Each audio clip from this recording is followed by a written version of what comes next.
பேசிக்காக பார்த்தீங்க அப்படின்னா, நான் ஒரு ஆர்சிபி ஃபேன். உள்ளே போனது சந்தோஷமா, சிஎஸ்கே வெளில போனது வருத்தமா? ஸோ அதில் வந்துட்டு யார் கப் அடிப்பாங்க? ஒரு ஆர்சிபி ஃபேனாக நான் ஆர்சிபின்னு தான் அப்புறம் சொல்லணும். பட் ஆனால் அகமதாபாத் ஹோம் கிரவுண்டு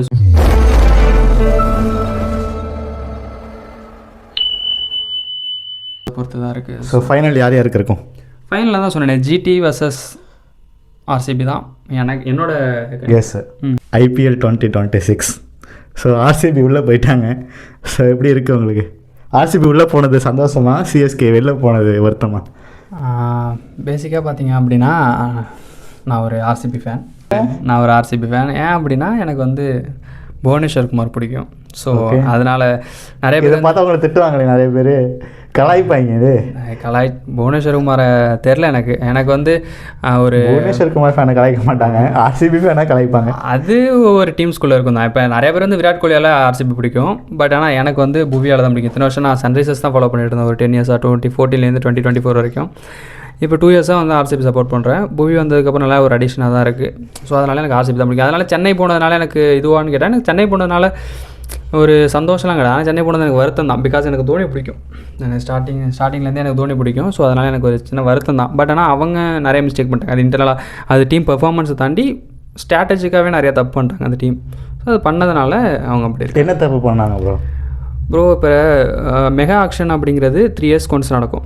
ஸோ அங்கே நம்ம எப்படி டீம் செட் பண்ணுறோமோ அடுத்த 2 வருஷமாக அதை வச்சு தான் டீம் கிரியேட் பண்ணணும். அடுத்த 2 வருஷம் சின்ன அடிஷன் தான் பண்ண முடியும். ஸோ நீங்கள் அங்கேயே வந்து ஒரு மிடில் ஆர்டர் செட் பண்ணும்போது ட்ரிபாத்தி, தீபக் கூட விஜய் சங்கர்னு போயிட்டீங்க. ஸோ உங்களுக்கு க்ரெடிபிலிட்டி கொடுக்குற பிளேயரே இல்லை. அது இத்தனைக்கும் அந்த 3 பேரும் ஃபார்ம்லேயும் கிடையாது.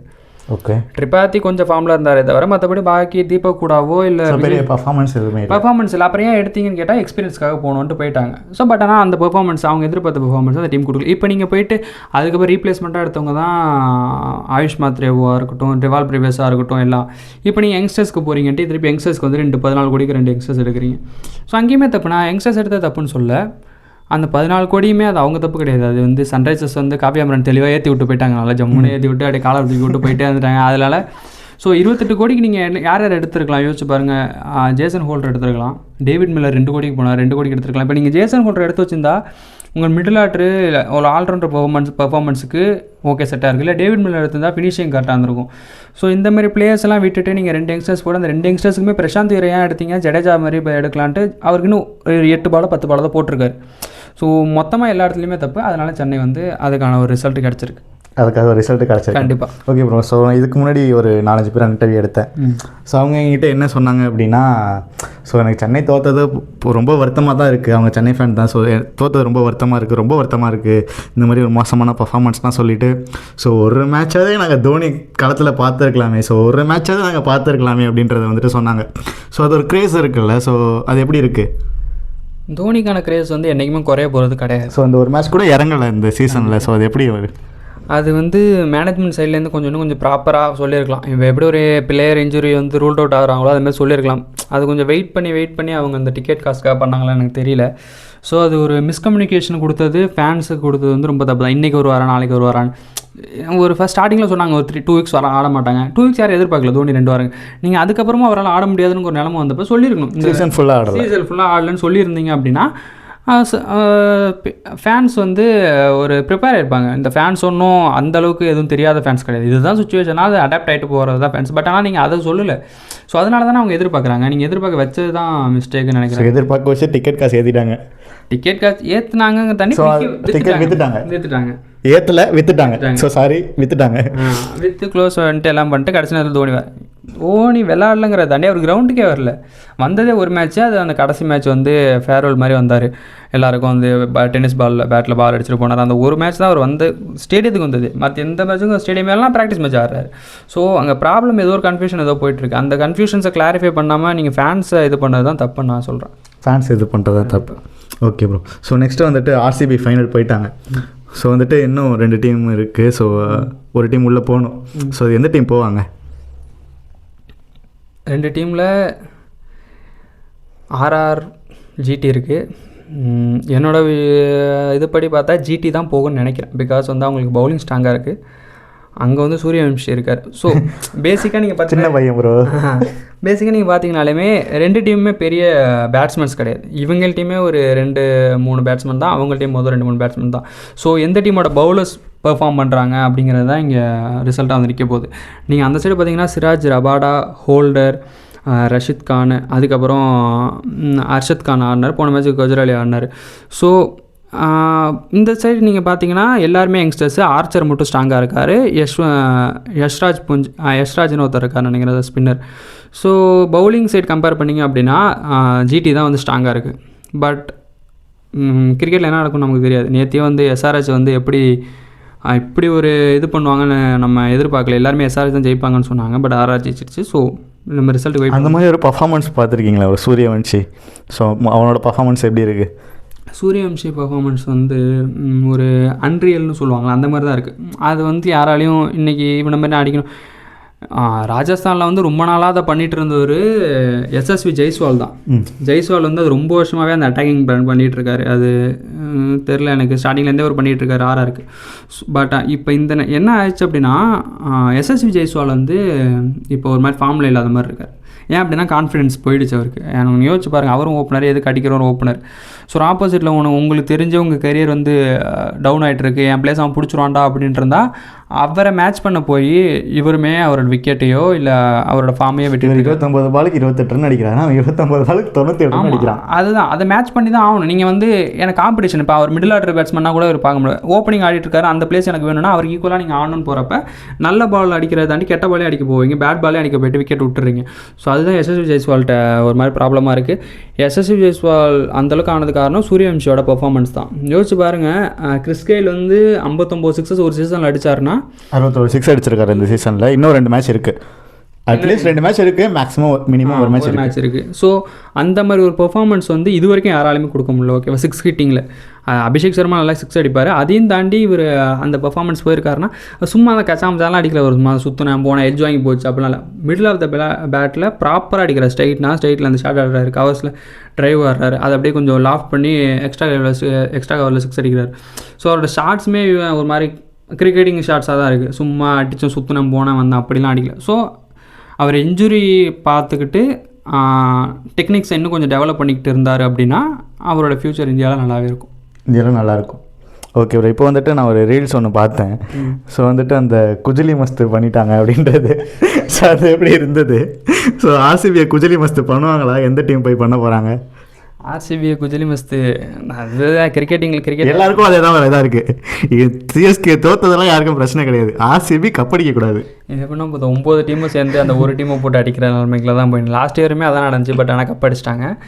இந்த இயருமே தெரில ப்ரோ, கொஞ்சம் ஸ்ட்ராங்காக தான் இருக்குது. Middle order Jitesh Sharma, shepherd இவங்கள மாதிரி பிளேயர்ஸ் தான் கொஞ்சம் டவுனில் இருக்காங்க. மற்றபடி டீம் ஓகே தான். அங்கே வந்து அந்த குரூஷியல் டைமில் யார் எப்படி என்ன பண்ணுறாங்க அப்படிங்கிறத பொறுத்து தான் இருக்குது. ஸோ ஃபைனல் யார் யாருக்கு இருக்கும்? ஃபைனலில் தான் சொன்னேன், ஜிடி வர்சஸ் ஆர்சிபி தான் என்னோட எஸ். ஸோ அதில் வந்துட்டு யார் கப் அடிப்பாங்க? ஒரு ஆர்சிபி ஃபேனாக நான் ஆர்சிபின்னு தான் அப்புறம் சொல்லணும். பட் ஆனால் அகமதாபாத் ஹோம் கிரவுண்டு. ஸோ ஜிடிக்குமே அட்வான்டேஜ் இருக்குது. ஜிடியை நம்ம அப்படியே விட்டுற முடியாது. ஜிடிக்கு வந்து அட்வான்டேஜ் இருக்குது. Ahmedabad home ground. இந்த சீசனில் ஒரு 7 மேட்ச் ஆடிருக்காங்க ஃபுல்லாகவே. ஸோ அந்த பிச் கண்டிஷன்லேருந்து எல்லாமே தெரியும். சுப்மன் கில், ஆஷிஷ் நெஹ்ரா எல்லாமே அந்த நம்ம ஆஷிஷ் நெஹ்ரா தான் 5 வருஷமாக கோச் பண்ணுறாரு. 5 வருஷத்தில் நிறைய மேட்ச் அகமதாபாத்தில் ஆடிருப்பாங்க. ஸோ அந்த கிரவுண்டோட சுச்சுவேஷன்ஸு எல்லாமே அவங்களுக்கு தெரியும். ஸோ அந்த அட்வான்டேஜ் வந்து ஜிடிக்கு வந்துடும். ஜிடிக்கு வந்ததுனால ஆர்சிபி கொஞ்சம் சான்ஸ் கம்மியாகிடும். பட் ஆனால் பெர்ஃபார்மன்ஸ் யார் என்ன பண்ணுறாங்க அப்படின்ட்டு தான். நம்ம அவங்க டீமில் இருக்கிற கில்லு, சுதர்சன், பட்லர். ஸோ கில்லை வந்து இது வரைக்கும் புவி 6 தட்டி எடுத்திருக்காரு. பட்லர் 9 டைம்ஸ் எடுத்திருக்காரு. சாய் சுதர்சனுக்குமே நல்லாவே போட்டிருக்காரு புவி. போன லாஸ்ட் மேட்ச்சுமே ஒரு விக்கெட் எடுப்பார். ரொம்ப கொஞ்சம் டஃப்பான பால் போட்டு தான் விக்கெட் எடுப்பார் லீக் ஸ்டேஜில். இந்த இதில் வந்து ஒரு மாதிரி அந்த 3 பேர் எடுத்துகிட்டா அந்த டீம் வந்து டவுன் ஆகிடுங்கிற மாதிரி இருக்கிறப்ப ஃப்ரண்ட்டில் வந்து ஹேசலோட்டும் புவியும் விக்கெட் எடுத்துட்டாங்க அப்படின்னா ஆர்சிபிக்கு நல்ல சான்ஸே இருக்குது. ஆர்சிபிக்கு நல்ல சான்ஸ் இருக்குது. ஸோ 2 டைம் கப் அடிப்பாங்க கண்டிப்பாக.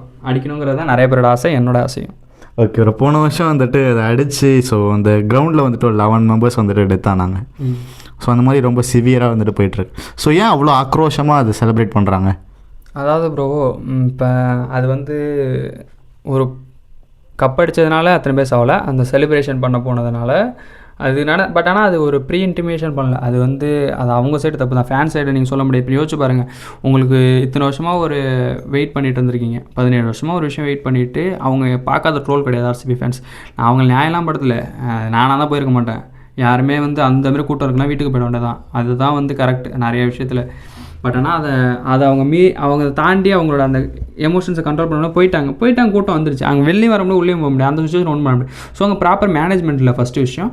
இன்னொன்று எல்லாருக்குமே அவங்க வந்து செல்ஃபாக ஒன்று வேணும் ப்ரோ. இங்கே ஏன் போகணும், இங்கே போனால் நம்ம எப்படி இருப்போம், இவ்வளோ கூட்டம் இருக்குமே, இதெல்லாம் நம்ம யோசிக்கணும். எல்லாம் படிக்காத பசங்க கிடையாது, எல்லாம் படித்த ஐடி ஒர்க்கர்ஸ் தாங்க இருக்க போகிறாங்க. பாதி பேர் வீட்டில் அங்கே ஒர்க் பண்ணுறவங்க இருப்பாங்க. ஸோ பேசிக்காக அவங்க மேலேயும் தப்பு, இவங்க மேலேயும் தப்பு. அது வந்து ஃபேன் இதுங்க கிரிக்கெட்டிங் ஸ்டேடியம் மேலே தப்பே கிடையாது. அது நீங்கள் ஃபைனல் போனது, இந்த வாட்டி ஃபைனல் வந்து பெங்களூர் கொடுக்க வேண்டிய ஃபைனல் நீங்கள் கொடுக்கல அந்த விஷயத்தினால. இதுக்கு நீங்கள் ஸ்டேடியத்தை எப்படி குறை சொல்ல முடியும்? இதுக்கப்புறம் இப்படி நடத்தாதீங்கன்னா முடிஞ்சு. ஸோ அந்த அட்வான்டேஜ் வந்து ஆர்சிபிக்கு எப்போதுமே மொதல் வருஷம் யார் கப்படிக்கிறாங்களோ அவங்களுக்கு தான் அந்த ஃபைனல் அடுத்த வருஷம் நடக்கணும். இந்த வருஷம் அது நடக்கல, அதனால அட்வான்டேஜ் இப்போ ஜிடிக்கு போயிடுச்சு. இதனால கப்பே போனாலும் போனது தான். ஸோ அந்த ஆக்ரோஷம் ஏன் இருக்குன்னா, அது இத்தனை வருஷம் அதை அப்படி காட்டணும்னு அவசியம் கிடையாது. பட் அதில் காட்டினதோட ரிசல்ட் தான் அந்த மாதிரி போய் நிற்கிது. ஸோ அது உண்மையாக ரொம்ப வருத்தமான ஒரு விஷயம் தான். அது மாதிரி நடந்திருக்கக்கூடாது, பட் நடந்துருச்சு. இன்னும் ஃப்யூச்சரில் மூவிங் ஃபார்வர்டு வந்து அந்த மாதிரி விஷயம்லாம் நடக்கிறப்ப கொஞ்சம் பிளான்டாக போகலாம் அப்படிங்கிறது என்னோட ஒரு சஜஷன். இந்த பிளான்டாக போகலாம். Okay bro. அதிகமாக ரன் அடித்து யார் தலையில் அந்த ஆரஞ்சு கேப் வந்து எடுத்துகிட்டு போக போகிறாங்க இந்த வருஷம் 2026 ஐபிஎல்? சூரியவம்சிக்கு சான்ஸ் இருக்குது ப்ரோ. பட் ஆனால் சாய் சுதர்சன் யார் 2 கேம் ஆடுறாங்களோ அவங்க தான். யார் 2 கேம் ஆடுறாங்களோ அவங்க தான். ஆனால் இப்போ வந்து ரெண்டாவது 3வது சாய் சுதர்சனும் கில்லும் இருக்காங்க. ஃபஸ்ட்டு வந்து சூரியவம்சி இருக்கார். இவருக்கும் அவருக்கும் 40 ரன் டிஃப்ரென்ஸ் இருக்குன்னு நினைக்கிறேன். ஸோ ஆப்வியஸ்லி இப்போ சாய் சுதர்சன் இந்த மேட்ச் ஆடி ஜெயிச்சு ஃபைனல் போயிட்டார்னா, அந்த மேட்ச் ஆடினார்னா அவர் தான் வாங்க போகிறாரு. ஸோ 2 மேட்ச் யார் ஆடுறாங்களோ அவங்களுக்கு ஆரஞ்சு கேப். இந்த 2 பேரில் யாராவது ஒருத்தர் கில்லு கூட வரலாம். அந்த 3 பேரில் கில்லு, சுதர்சன், சூரியவம்சி யார் 2 கேம் ஆடுறாங்களோ யார் 2 கேம் வாங்குறாங்களோ அவங்க கண்டிப்பாக ஆரஞ்சு கேப். ஒரே கேமில் அடிச்சு போடுறாங்க 100 ரன்னு 150 ரன்னு. அவனோட இது வந்துட்டு சொல்லியிருக்கான், அவர் இன்டர்வியூவில் சொல்லியிருக்கான். ஸோ அவனோட இது எய்ம் என்ன அப்படின்னு கேட்டதுக்கு 200 ரன் அடிக்கிறதா என்னோட எய்ம் அப்படின்னு சொல்லியிருக்கான். பெர்ஃபார்மன்ஸ் நேற்று பார்த்தீங்கன்னா 8 ஓவரில் 97 ரன். அவன் ஒரு 20 ஓவர் ஆடிந்தானா என்ன இருக்கும்? 20 ஓவர் ஆடினா ஒரு 7 ஓவர் ஆடினானா 129 பாலில் 97 ரன். 8 ஓவரில் கூட இல்லை, அந்த 29 இல்லை மொத்தமாக 8 ஓவரில் 125 இருந்துச்சு. அவன் 29 பாலில் 97 ரன். அது அடிச்சிருந்தாருன்னா ஃபாஸ்டஸ்ட் செஞ்சுரி ஐபிஎல் வந்திருக்கணும். அதான் எதிர்பார்த்தா இல்லை, அன்ஃபார்ச்சுனேட்லி அவுட் ஆகிட்டார். ஸோ அடித்தா அது நம்ம ஒன்றும் சொல்ல முடியாது. நம்மளோட கால்குலேஷனுக்கு ஒரு கிரிக்கெட்டிங் ஃபேனாக எப்படி யோசிப்போம்னா, யோசிப்போம் அன்பிலீவபிளாக போயிட்டு இருக்கு. 2 மேட்ச் நான் இவனுக்கு இருக்கா, அவனுக்கு ஒரு மேட்ச் இருக்குது. ஸோ 2 மேட்ச் ஆடுறவன் 40 அடிச்சா 80 வந்துருவான். ஒரு மேட்ச் அடிச்சா 40 தான் வரும். ஸோ அந்த ஒரு இதில் போய்ட்டு சாய் சுதர்சன் ஃபார்மே நல்லாயிருக்கு. அன்றைக்குமே ஹிட் விக்கெட் ஆனார், ஒரு மாதிரி அன்ஃபார்ச்சுனேட்டாக தான் ஆனார். ஸோ அந்த வழியில் பார்க்கும்போது 2 மேட்ச் ஆடுறாங்க. இல்லை நீங்கள் சொல்கிற மாதிரி ஒரு அன்ரியல் பெர்ஃபார்மன்ஸ் கொடுத்து சூரியவம்சி 100 அடிச்சார்னா அது சூரியவம்சிக்கு வாங்கிட்டு போய்டும். ஓகே. இப்போ வந்துட்டு அதிகமாக விக்கெட் எடுத்து யார் தெரியல இந்த பர்பிள் கேப் இருக்கும்?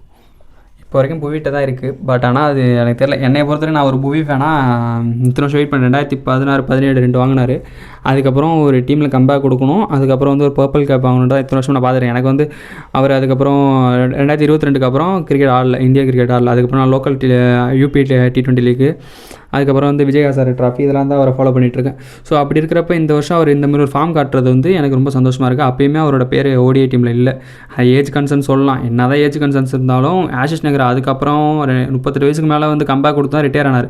ஸோ அந்த மாதிரி இப்படி ஒரு லெஜெண்டரி பர்ஃபார்மன்ஸ், ஒரு லெஜெண்டரி பிளேயருக்கு வந்து அப்படி ஒரு ஃபேர்வெல் கொடுக்கலாம். அது ஒன்றும் தப்பு கிடையாது. ஸோ 26 புவி வச்சுருக்காரு, 26 ரபாடா, 24 ஆர்ச்சர். ஸோ இப்போ இங்கேயே உங்களுக்கு தெரிஞ்சிச்சு அட்வான்டேஜ் வந்து ரபாடாக்கு. ஒரு வேளை ரபாடா ஜெயிச்சு ஃபைனல் போயிட்டார்னா நாளைக்கு ஒரு மேட்ச், இன்றைக்கி ஒரு மேட்ச் ஆடுறாரு, ஃபைனல் ஒரு மேட்ச், அப்போ 2 மேட்ச் ஆடுறாரு. புவி வந்து ஒரு மேட்ச் தான். இப்போ நீங்கள் ஆர்ச்சர் எடுத்திங்கன்னா ஆர்ச்சர் 24, ஆர்ச்சருக்குமே 2 மேட்ச் இருக்குது. ஒரு வேளை ஜெயிச்சார் அப்படின்னா. ஸோ புவியோட சான்ஸ் ரொம்ப கம்மி. ஆனால் என்னை பொறுத்த வரைக்கும் புவி வரணும். நான் என்னோடய ப்ரெடிக்ஷன் படி ஜிடி வரும்னு நான் சொல்கிறதுனால ரபாடா எடுப்பாருன்னு நான் யோசிக்கிறேன். ரபாடா எடுப்பார். Okay. Thank you so much. Fan போடுறோம்.